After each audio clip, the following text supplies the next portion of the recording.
Dans cette vidéo, je vais te partager les 10 choses que j'aurais aimé savoir avant de me lancer dans la création de contenu.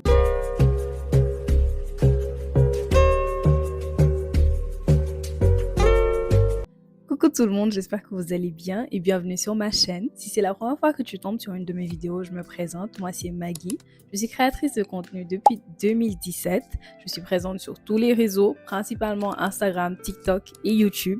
Et pendant ces 8 années, j'ai appris beaucoup de choses que je vais partager avec toi pour t'aider si toi aussi tu veux devenir créateur de contenu. Cette semaine, je vais faire une série de mini-vidéos que je vais poster sur YouTube, une vidéo par jour. J'ai aussi créé un compte TikTok qui est spécialement dédié à la création de contenu. Je vais poster plein de petites vidéos où je vais donner des astuces là-bas. Et pour finir, j'ai aussi des e-books qui sont mis en vente dès aujourd'hui où tu pourras trouver toutes mes astuces et mes secrets sur la création de contenu. Tous les liens seront dans la barre de description et maintenant que tout ça c'est fait, on peut passer à la suite de la vidéo. Dans cette vidéo, je vais te partager les 10 choses que j'aurais aimé savoir avant de me lancer dans la création de contenu. Ce sera principalement des choses négatives, je vais pas te mentir, parce que en fait, tous les aspects positifs, vous les voyez déjà tous les jours sur les réseaux. Les événements, les cadeaux, la réussite, l'argent, vous voyez déjà ça sur les réseaux tous les jours. Donc je me dis que c'est pas vraiment intéressant de te parler des choses positives. À la place, je vais te parler des choses négatives dont personne ne parle jamais. La première chose, c'est que ça te prendra énormément de temps. Si tu es une fille, tu seras ta propre maquilleuse, coiffeuse. En plus de ça, tu vas être photographe, vidéographe, tu vas éditer, poster, tu vas être community manager. Tout ça, tu vas le faire tout seul et ça te prendra énormément de temps. Du coup, si tu travailles ou si tu étudies à côté, il faudra que tu apprennes à gérer ton temps et à savoir faire la part des choses, savoir faire la différence entre le temps personnel et le temps qui sera réservé à la création de contenu parce que sinon, tu vas être complètement surmené. Et tu veux éviter ça à tout prix. Deuxième chose, tu devras être très régulier et très constant pendant longtemps avant de commencer à voir les résultats. Parfois, je vois des gens dire que ouais, ça fait 1 mois que je suis vraiment en train de poster régulièrement, mais je vois pas encore les résultats. 1 mois? Please! Les gens qui blow up du jour au lendemain et qui ont 100 000 abonnés en une semaine là, ça arrive, c'est très possible, but it might not be you.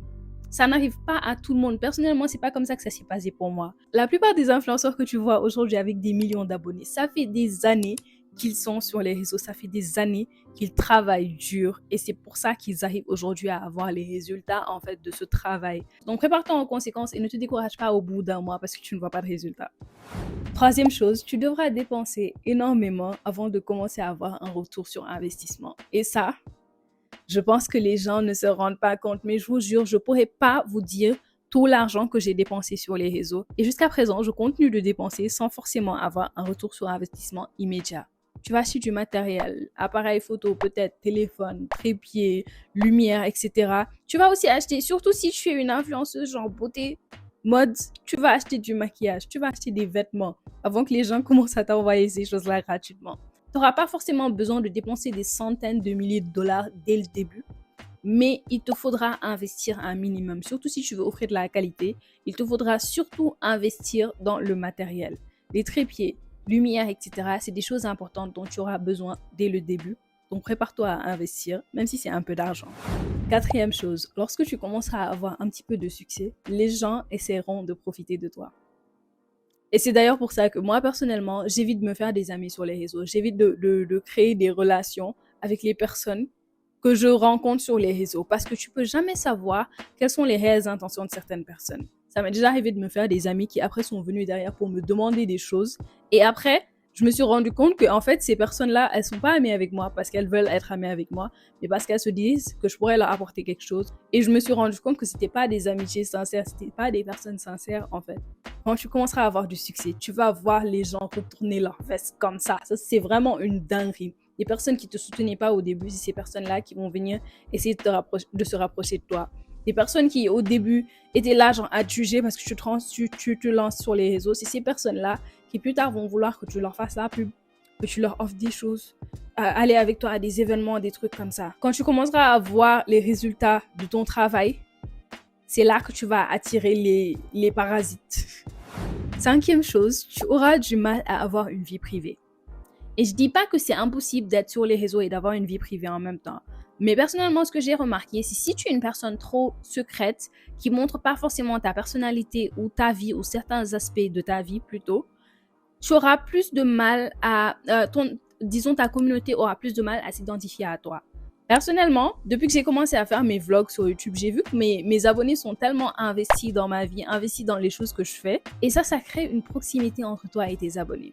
Mais si tu es quelqu'un qui est un peu trop secret, tu veux pas parler de ta vie, tu veux pas montrer ta vie, that's perfectly fine. Il y a beaucoup de gens qui s'en sortent sur les réseaux sans faire ça. Mais ça va créer une distance entre toi et tes abonnés parce qu'ils n'auront pas vraiment cette impression de te connaître. C'est très très possible de créer du contenu tout en cachant certains aspects de ta vie privée. Personnellement, moi je le fais parce que moi je fais des vlogs, je vous montre ma vie, mais il y a tellement de choses que vous ne voyez pas et que vous ne savez pas sur moi parce que j'essaie quand même de garder un aspect à moi, un jardin secret pour moi, on va dire. Et si vous me suivez sur les autres réseaux, par exemple sur TikTok et Instagram, vous voyez que j'ai une proximité avec mes abonnés, oui, mais je montre vraiment pas ma vie. C'est depuis que j'ai commencé à être sur YouTube que j'ai commencé à montrer un petit peu plus certains aspects de ma vie. Mais je sais quand même créer une limite. Et je te jure, montrer ta personnalité, montrer ta vie, tout en mettant une limite, c'est vraiment beaucoup plus compliqué que ça en a l'air. Et parfois, j'ai du mal, mais c'est quelque chose que je prends le temps de faire parce que sinon, tu vas te perdre. En dehors de ça, quand tu commenceras à avoir du succès, les gens vont tellement se mêler de ta vie. Les gens vont fouiner pour savoir ce que tu fais, avec qui tu es en couple. Est-ce que ton couple, il tient toujours? Est-ce que vous avez cassé? Est-ce que vous êtes séparés? Qu'est-ce que tu fais? Où tu as pris ton argent? Où tu as mis ton argent? Comment tu gagnes ton argent? Est-ce que tu as déménagé? À quoi ressemble ta maison? À quoi ressemble ta chambre? Les gens vont vouloir savoir plein de choses sur toi. Les gens vont parler de toi. Les gens vont se mêler de tes affaires. Les gens vont se partager des informations sur toi, etc. Donc, il va falloir que tu apprennes quelles sont les personnes à qui tu peux parler et quelles sont les personnes à qui tu ne peux et ne dois absolument pas parler. Parce que c'est les gens de ton entourage qui vont aller partager des infos sur toi. Et c'est après comme ça que tu vas trouver ton business dans la rue. Et de ce fait, plus tu vas évoluer sur les réseaux et plus ton cercle diminuera. Personnellement, c'est comme ça que ça s'est passé pour moi et c'est pas quelque chose que je regrette parce que j'ai appris à avoir un cercle très restreint autour de moi de personnes qui sont dignes de confiance parce que sinon. Sixième chose, tu devras apprendre à t'adapter au changement. Les réseaux, ça change tout le temps. Déjà, il arrive que de nouveaux réseaux sociaux se créent. Avant, on était sur Insta, on était sur YouTube, on était sur Facebook, Twitter, etc. Du jour au lendemain, TikTok est apparu et ça a tellement pris de l'ampleur en quelques années. Donc déjà, il y a ça, certains réseaux sociaux, certains nouveaux réseaux sociaux vont apparaître, d'anciens réseaux sociaux vont disparaître, par exemple Vine. Il y a des gens qui étaient sur Vine, qui étaient des stars sur Vine et qui gagnaient de l'argent grâce à ça et qui finalement, ça a disparu. Ils ont dû changer de plateforme. Et en dehors des applications qui apparaissent et disparaissent, il y a aussi les tendances, les changements des algorithmes. Dans tous les cas, tu seras obligé d'apprendre à t'adapter au changement, à savoir qu'est-ce qui marche, qu'est-ce qui ne marche pas, qu'est-ce que tu dois changer, qu'est-ce que tu dois améliorer. En vrai, c'est vraiment fatigant. C'est vraiment fatigant d'essayer d'être toujours là au vif, en fait, à savoir ce qui se passe, ce qui marche, etc. Ça va te forcer à être tout le temps présent, chronically online, pour voir quelles sont les tendances, qu'est-ce qui marche, qu'est-ce qui a changé, etc. Et c'est assez éprouvant, je te cache pas. Numéro 7, prépare-toi à détester ça, même si pour le moment tu l'aimes hein, et tu te dis que c'est impossible que tu détestes. Je te jure qu'à un moment, tôt ou tard, tu finiras par détester. En fait, c'est comme ça dans tous les domaines. Si tu aimes quelque chose et que tu le fais tout le temps, je te jure qu'à un moment, tu seras surmené en fait. Tu en auras marre d'être là à faire la même chose tout le temps. Et d'autant plus si tu vois pas forcément les résultats. Tu t'imagines être là à travailler sur une chose pendant des semaines, des mois et ne voir aucun résultat. Je te jure qu'à un moment, tu vas détester ça et tu en auras marre. C'est pour ça que moi, personnellement, je prends beaucoup de pauses. Quand ça va pas, je prends une pause parce que sinon, tu risques d'être surmené, de faire un burn-out et ça va affecter sa santé mentale à un point qui n'en vaut vraiment pas la peine. Numéro 8, sois sûr que tu le fais pour les bonnes raisons. Parce que je te jure que si tu le fais pour la célébrité, l'argent, pour les cadeaux, les invitations à des événements, etc., ça ne va pas marcher. Tu risques d'arrêter avant même d'arriver à ce stade-là parce que c'est tellement dur. On dirait pas, mais je te jure, c'est vraiment dur. Ça te prendra du temps, de l'argent, de l'énergie. Et si tu ne le fais pas par passion et par envie, vraiment, tu risques d'en avoir marre très tôt. Tu dois réellement aimer ça pour pouvoir passer tout ton temps à filmer, éditer, poster et interagir avec les gens. même sans forcément voir les résultats, même sans forcément avoir des statistiques. Et autre chose, tu dois réellement aimer interagir avec les gens. Parce que ça, c'est un travail où tu es vraiment au contact des gens. Tu dois répondre à des commentaires, répondre à des messages. Parfois, tu vas marcher dans la rue, quelqu'un va te reconnaître, venir parler avec toi, alors que tu passes la pire journée de ta vie. Mais tu seras quand même obligé de parler avec cette personne, d'interagir avec cette personne, parce que tu n'y arriveras pas sans les gens. Les gens, c'est eux qui vont te permettre d'évoluer. Donc, il faut vraiment que tu sois quelqu'un qui aime les gens. Si tu n'aimes pas être là à échanger avec des personnes que tu ne connais pas, là, je pense pas que ce travail est fait pour toi, parce que you need people. Et dernière chose, tu ne peux pas être un gatekeeper. C'est les gens là qui n'aiment pas partager. Par exemple, tu as la rêve de ton haut, on te demande ça, tu veux pas partager. La rêve de ta wig, tu veux pas partager. Tu peux pas être ce genre de personne là. Nobody likes a gatekeeper. Personne n'aime ce genre de personne. Et surtout, si tu es influenceur, créateur de contenu, forcément, tu devras partager avec les gens. Numéro 9. Not all money is good money. Tout argent n'est pas bon à prendre. Même si tu te dis que tu ne peux pas te permettre de refuser des collaborations rémunérées parce que tu as besoin de l'argent, je te jure que tu seras obligé de refuser certaines choses si tu veux préserver ton intégrité, ton authenticité, ta transparence et surtout la confiance de tes abonnés. Parce que parfois, on va te demander de faire des choses dans le cadre d'une collaboration. Juste parce qu'ils te payent, ils vont te vouloir te demander de faire des choses qui vont te porter préjudice. Et je te jure, si tu acceptes ça le jour même, plus tard, tu vas te retrouver dans des problèmes pas possibles. Ne fais jamais rien qui pourrait compromettre ton image. Parce que les collaborations, là, ça part, ça vient. Les marques aussi, ça va, ça vient. Mais ce qui va toujours rester et ce qui doit toujours rester, c'est l'amour, le soutien de ta communauté. C'est la chose la plus importante. Parfois, des marques vont te proposer des dingueries.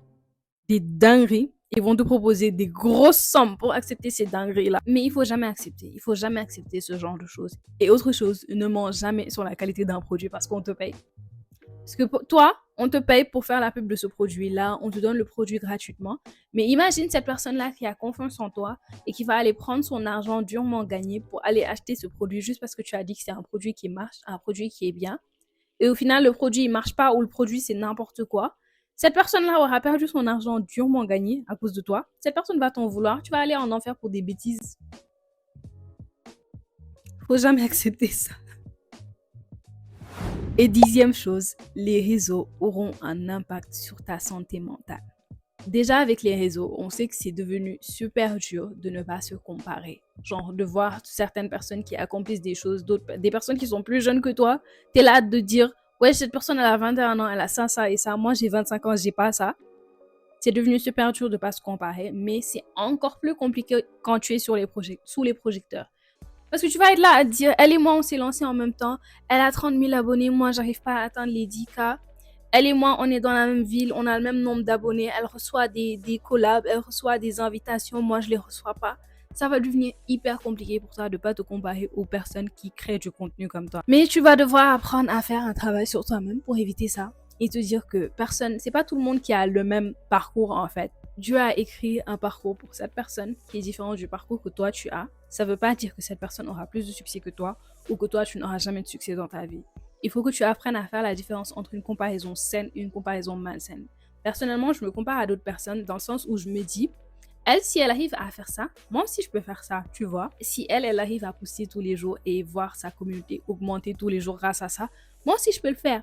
Elle a un contenu de qualité grâce au matériel qu'elle utilise. Comment je peux faire pour me procurer ce matériel-là pour avoir la même qualité de contenu que cette personne? Ça, c'est de la comparaison saine. Au contraire, la comparaison malsaine, c'est ouais, elle gagne beaucoup d'argent, elle a beaucoup de cadeaux, moi j'ai pas ces choses-là, qu'est-ce qu'elle a de plus que moi? Non, c'est pas comme ça en fait. Apprends à faire la différence entre la comparaison saine et la comparaison malsaine. Et évite la comparaison malsaine au maximum. En dehors de cet esprit de compétition et de cette comparaison-là, il y a le fait que les gens vont te critiquer. C'est obligé en fait, c'est obligé, c'est inévitable. Si tu es sur les réseaux et surtout, plus tu as du succès, plus tu auras des haters. C'est des gens qui vont venir dans tes commentaires dire n'importe quoi, critiquer ton physique, ton apparence, ce que tu fais, ton contenu, etc. Tu vas devoir apprendre comment répondre à ces personnes-là. Tu vas devoir apprendre comment les ignorer et tu devras apprendre comment faire pour ne pas te laisser atteindre par ces choses-là. c'est bien plus dur que ça en a l'air. C'est très très dur, je te promets que c'est très très dur, mais c'est un travail qu'il va falloir que tu fasses. Et voilà, on est arrivé à la fin de cette vidéo. Je sais que c'est pas une vidéo très très positive, mais il fallait absolument que je commence par ça parce que c'est une chose très très importante qu'il va falloir que tu saches avant de te lancer. Et c'est des choses que j'aurais aimé que quelqu'un d'autre me dise avant de me lancer aussi pour éviter que je fasse certaines erreurs. Dans la vidéo de demain, je te parlerai de motivation et de mindset, comment adopter le bon état d'esprit pour réussir sur les réseaux. Et si cette série de vidéos t'intéresse, n'hésite pas à t'abonner et à activer la cloche pour ne rien rater. Merci d'avoir regardé jusqu'à la fin. On se retrouve demain. Bisous.